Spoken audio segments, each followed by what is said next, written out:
Alice. And I'm Thomas, and we're two of the instrumental specialists here at John Packer's in Wellington. Now, if you've seen our clarinet video, this is going to be following the same sort of principle. We're going to be discussing an instrument that we both play and comparing our setups and talking about why, in this case, they are so different, because they are really, really different, aren't they? Now, our tenor saxophones are in their cases on the floor in front of us. So, Alice, tell me about your case. There's one thing I really like about your case. Yes, you've spotted that on the way in, because you've not seen my tenor sax I haven't, before. no. It doesn't come out very often, so this is the original GL case that came with my tenor saxophone, but it has wheels. So, we were saying about pros and cons of wheels. Yes, I mean, it's not often you see a tenor case with wheels. No, it's quite rare. It seems to be on the Barrys, particularly for the saxophone family, but tenor for many people is getting into that awkward side. It is, it's quite heavy. I'm quite grateful for the wheels sometimes, though the vibrations can sometimes affect the adjustments of the instrument. Not had any so far. Touch wood. I think that as long as the case is solid in construction, that's right. as well, Proper it tends solid. to help, doesn't it? Yeah, lockable, nice clasps. I mean, yours is a solid framed case as well. Yes, and that is why I've stuck with it. Again, this is the case that was supplied with the instrument I have when it was new. Those watching that know a bit about vintage saxophones, this case may give them a clue as to what is inside. But yes, absolutely. Righty. Shall we open these? Let's open the ones up? cases. Okay. Yeah. Let's get inside.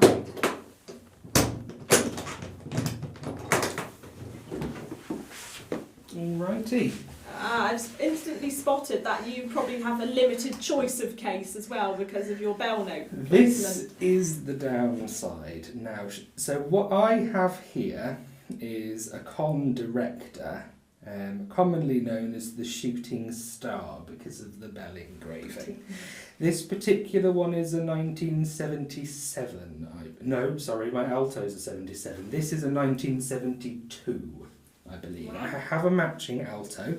Just mentioned that's a 77, and that's also in its original case, although that case is much worse for wear. This one's one's very done tidy. really well. But yes, because it's the vintage format and the bell keys are on the adverse side of the bell, fitting these sorts of instruments into a modern case can be tricky. It probably wouldn't fit in mine. No, my alto, I have got a Berkeley case for it. Oh yes, they're free. My mum actually gave me when she stopped using it, and then I do have a second older Con alto that is in a Hiscox case. I find that works very well. What colour Berkeley do you have? They used to do like sparkly ones. It's not one of the sparkly ones, it's one of the black, like, crocodile effect ones. Very nice. Yeah, Yes. well that is quite nice. It's a funny story about Mum swapping it with the case of her saxophone teacher because he preferred the case that her Selma came in. So there was some swapping over. She got a crocodile. Righty. Perfect. What have we got here? So, again, mine's not as old as yours, nowhere near, but not made anymore, sadly. So this is a JP342R. There was only a few of these made, and I was very lucky to get one, actually. It's got the rose brass bell, which gives it extra depth of tone, extra warmth, but it's got a really nice modern action. It's one of the few saxes I can get low notes with ease. Okay. Being a clarinet player, I do struggle with tenor low notes sometimes. Yes, okay. And this, I think, does illustrate our sort of views on saxophones in general. Yes. You are very much a lover of the modern action. Yes. When we have the Selmas and the Yamahas and the Yanagisawas out, that's very much your Happy wheelhouse. place. Whereas I am a big fan of the vintage builds. Cons in particular, I do have favour for. I have 3 of them. They have a lovely sound. Yeah, I find the depth of the tone Yeah. is what I'm after, and on the single reeds I tend to play quite quietly, especially for clarinet, and I find that the sort of inherent heft behind these styles of instruments give me a bit more oomph that I don't always have. Do you like my high F sharp key though? Yes, I don't have have one an of F those. Sorry, I'm pointing out all the flaws with your saxophone. no, this is our preference. Okay, righty. Right. I can see now. My accessories are all in this covered pocket. I can see Mine's a a few mess. of yours. Sneak preview. Right. Well, I can unbury the mouthpiece. That makes a nice logical step. Yeah, sure. It's in a pouch somewhere. Here we go. Could keep it in the mouthpiece hole. Mine's over here. Right. Oh, you've got a fancy pouch. Okay. Mine's the one that came with my Selma mouthpiece, but it does the job. So I've got a SATC star mouthpiece of Selma. I'm just wondering what you have. So in my lovely Van Doren mouthpiece pouch, That is really nice. if I can get it out, I have Wow. one of the Didario reserves with the sandstone. This is the 6M cut, which again, did I buy this with my eyes? Maybe. It's very beautiful. I do really like the response I get off of this mouthpiece. And again, I think because, like you, I don't do an awful lot of sax playing, ease is a big priority. Yes. And Exactly. I find this makes playing tenor in Do you do more particular. jazz? I tend to play sort of concert bandy things for tenor. Okay. Even though I don't do it very often. But yeah, so Symphonic wind band. basically, so I need a big sound, which this is helpful with. Yeah. But I do like the flexibility it gives me. And on some of the shooting styles, intonation isn't always dead on, because they were a more affordably built saxophone at the time. And a little bit of flexibility in a mouthpiece. Because I play French horn, I'm used to adjusting anyway, so I can adjust with this mouthpiece, and that's something that's very important You've to got to me be comfy. and this setup. Yeah, absolutely. Yeah, if it doesn't come out often, you've got to trust it's going to Yes, behave. absolutely. And I have nice. a Didario H ligature That looks like here. the gold-plated It is the version. gold-plated, yes. Ooh. So again, a ligature that's really designed around response. Actually, I've got a BG on my one with the gold-plated plate inside of it. Yeah. And that plate is exactly what gives the response and articulation. So I find having like the leather exterior gives like a best of both. Bit of warmth, bit of articulation, bit of everything. Yeah, so quite versatile Yeah, setups. a very flexible setup. Particularly the S80 is a really good generalist mouthpiece. Yeah, you can do a bit of isn't it? jazz, bit of classical. No, not limited. Okay, Now, in the outside of my mouthpiece case, I keep a synthetic reed, and I see a synthetic spotted reed mine. there as well. So what have you got? So I've got a Ligier American cut. 3.25 is my go-to strength. Yeah. So I have a Ven synthetic in 2. Now this is one of the. It's not a full synthetic. They include cane fibre in the structure, don't they? So I got this as an experiment. Again, if you saw my or if you saw our clarinet video, you'll know I have a few synthetic reeds in there that I switch between. And they're quite different. Yeah, very much so. Very different. I mean, you see the reed colour. Yeah. This has got quite a nice texture to it to help. My ligature grips it quite well. I don't. How does your ligature grip that? Now this is very smooth, but I think it helps that this is also a Didario product because it fits. It fits perfectly in that H section on the ligature. Ah, perfect. Yeah, no, I really love this synthetic. I think I've had this in my case for over 4 years now. Yes. It just keeps going, but it's just the same every time. Don't have to wet it. Yeah. It's Now, still responsive. right. Yeah, I love that one. What other reeds? Do you have backup cane reeds? cane in here. Yes. Now, I have another, same as in my clarinet, I've got another Van Doren hydro case. Again, I just really like these, and I really like how compact they are. Yeah, They fit really nicely. And I've got 2 reeds in here. I've got a half of each. I've got a half of hemp key 2.5, and then another half of these are Van Doren ZZs. Yeah, ZZ 2.5.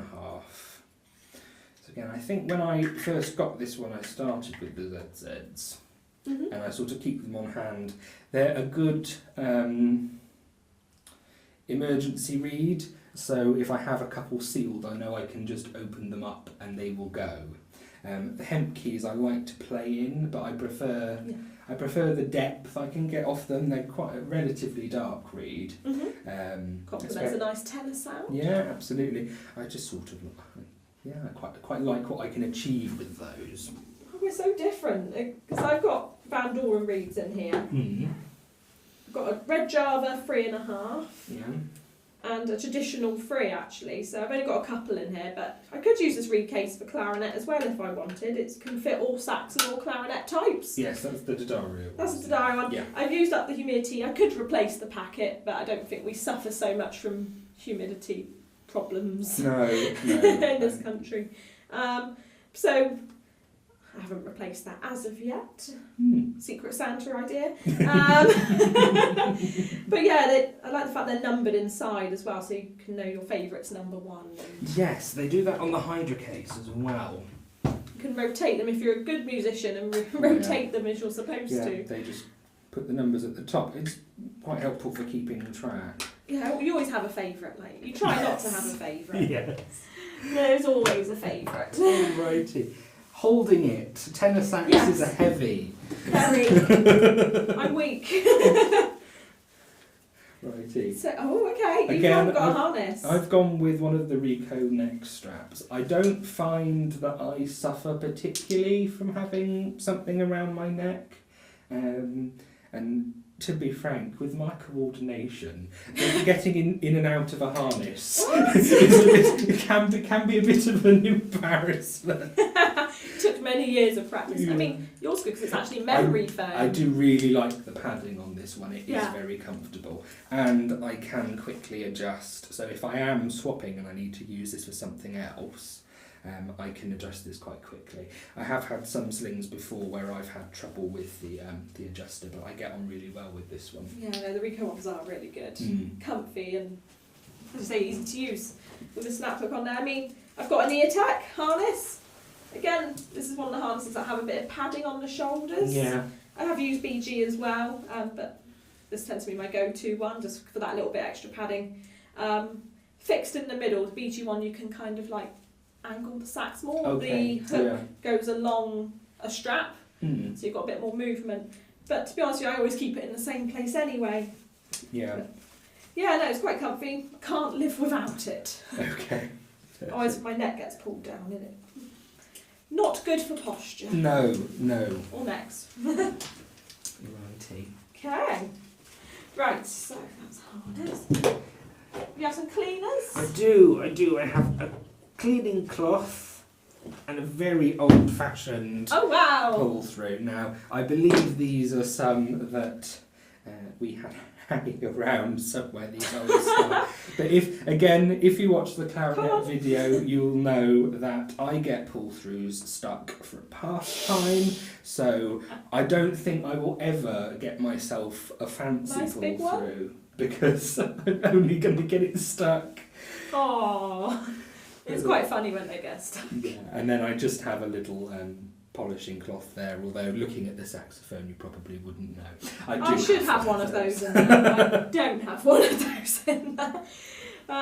Yes, that could go on the Secret Santa list as well. Take care of our instruments better. I mean, my pull-throughs just came with the sax, but they've got that nice kind of like chamois-like feel to them. Okay. One smaller one for the crook. Bigger one for the body. Yeah. Don't mix them up, or they'll get stuck. Speaking of, I don't use a pull through for my neck. Now this is something that Alice doesn't really like.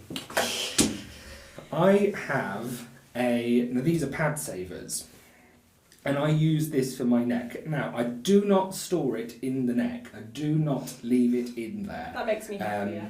It always, once the neck is dry, it always goes back in the box, in the case. But these are an alternative to pull-throughs if, like me, you're constantly getting them stuck. So that's why I've opted for one of these instead. That's it. I don't mind as long as it comes out and they're replaced if it starts molting. Yeah, so you don't get absolutely. fluffy indents in your pads. Yeah, no, I would. If you do ever use a pad saver, you do need to replace them a lot more often than you think, whereas a pull-through will last longer. Shove it in the washing machine at some point. Yeah, definitely. Okey-doke. I don't think... Have I missed anything?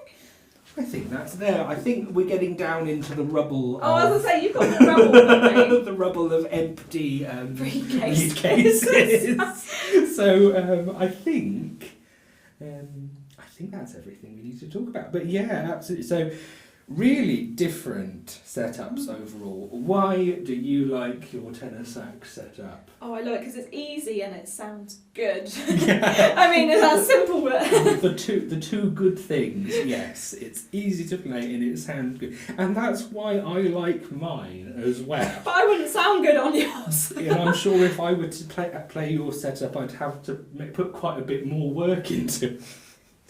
So, especially with your reeds. Far too strong for me. Sorry. So yeah, really different setups, but we like them for the same reasons. And I think that just shows that we as players do have a big impact on what equipment works well. And that's why it is important. We do always encourage people to come and try things. So especially mouthpieces and instruments. Although it's lovely to have recommendations from other musicians, we'd always suggest giving things a try. But yeah, thank you very much for joining us for this other setup video. I'm sure we will have some more on the way for you. But yes, let us know in the comments of whichever social media you're watching this on if you play tenor sax and what you choose to use on your instrument. And let us know what we've missed. We have missed something because we spoke about this after the clarinet video, didn't we? Yes, there is something missing. Neither of us have a pencil. Oh, I was thinking cork grease. Cork grease. I have cork grease somewhere. I have cork grease somewhere. I don't know what I've done with it. But yeah, neither of us have a pencil, and neither of us had a pencil in our clarinet cases. Well, we failed. Right. But yeah, no, thank you very much for watching, and we'll see you next time. Thank you.